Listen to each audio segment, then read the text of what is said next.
Hi everyone listening out there. I wanted to start a series that will go through some of the basics of ultrasound imaging and my experience in imaging different areas of the foot and ankle. The fantastic thing about ultrasound is that its technology is becoming more affordable and the quality of the images are getting better and better. I am a podiatrist and I've been using this in my practice for the last 5 years. And when I first started out, there was a bit of a learning curve.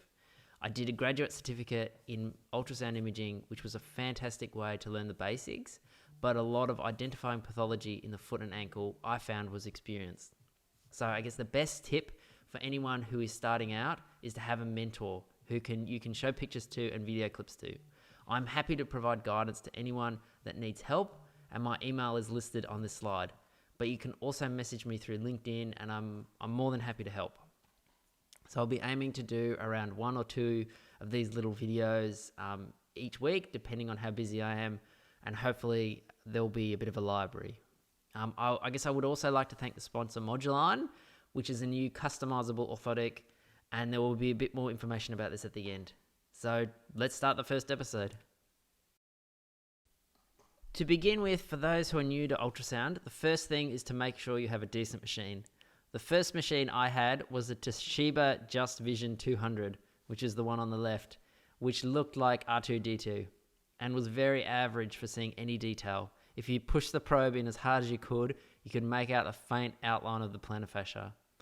The next machine, which I've been using for the last 4 years, is a 2008 Ep.1 XG. And in 2021, this is still a very good machine for imaging the foot and ankle.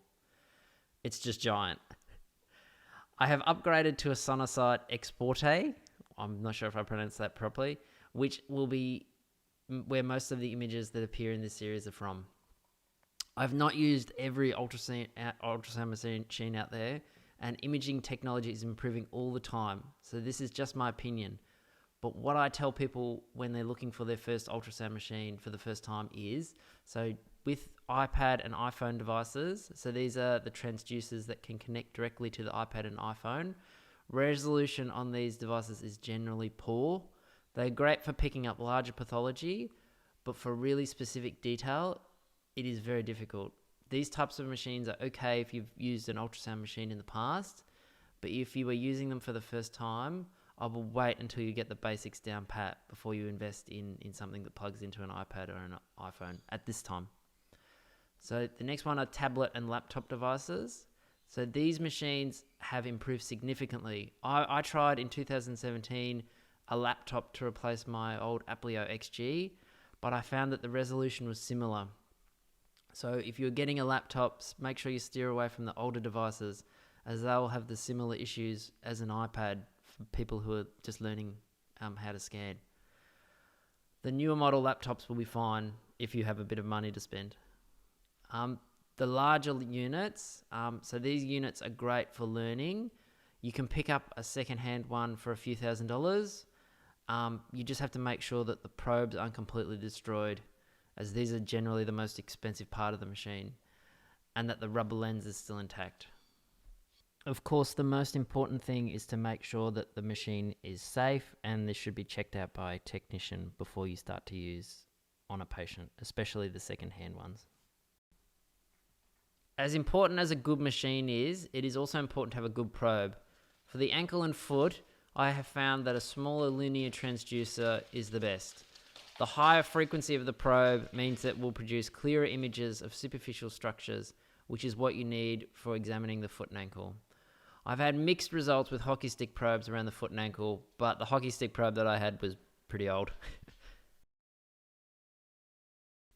To start viewing what the insertion of the plantar fascia looks like on ultrasound and how I like to scan the area, it is important to have a basic understanding of how different structures appear on ultrasound. This will allow you to tell when there are abnormalities in structures. Basic ultrasounds produce images on a grayscale, and the different shades of grey relate to different structures.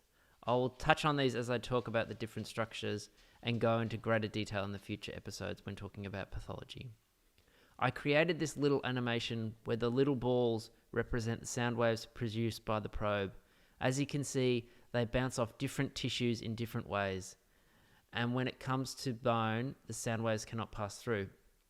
The different images are produced as a result of how these sound waves interact with different tissues. So let's start looking at the plantar aspect of the heel. When interpreting an image, a great way is to review the structures from superficial to deep. This means that you're not pigeonholing the image, as sometimes you can miss things. On the ultrasound machine, the probe head comes into contact with the skin. So this is the first layer, which is shown in red, the epidermis and the dermis. The second layer, as we look deeper, is the plantar fat pad. We normally see this as little lobules of fat dispersed between the septo. The next layer is the plantar fascia, which looks like a linear rope. This is the difference when looking at ligaments, as the fibers are not as well aligned, and there is less of a linear appearance. This also occurs when there is pathology in the plantar fascia. The calcaneal bone is shown as a white outline on the ultrasound. This is because sound waves cannot pass through the bone, and anything deeper to this will appear as black. The final layer is the deeper muscles, but these are very difficult to differentiate at this point. You rarely see Baxter's nerve as it courses deep because of the influence of the fat pad on the sound waves. So the next section will be a live scanning of the plantar fascia.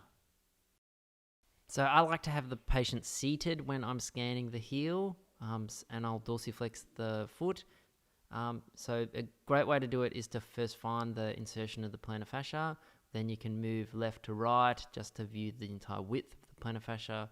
Here I'm dorsiflexing the hallux to sort of produce a windlass mechanism. And you can see the overlying fat. What I like to do is sometimes sort of release the probe a little bit so you can sort of almost squish the fat pad just to see if there's any pathology with it. And then you can move the probe 90 degrees to look at it in cross-section.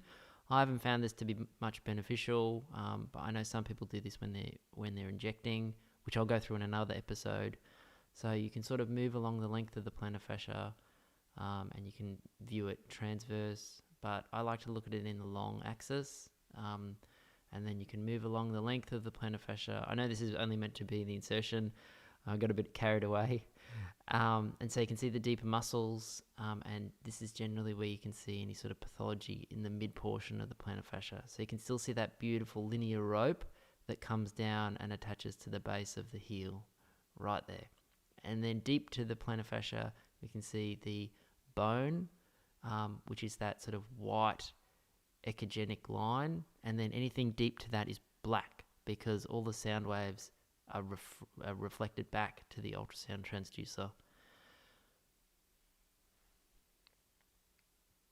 So again, this is dorsiflexing the hallux, just to sort of get a bit of that windlass mechanism, and you can sort of see the deeper bones deep to the plantar fascia.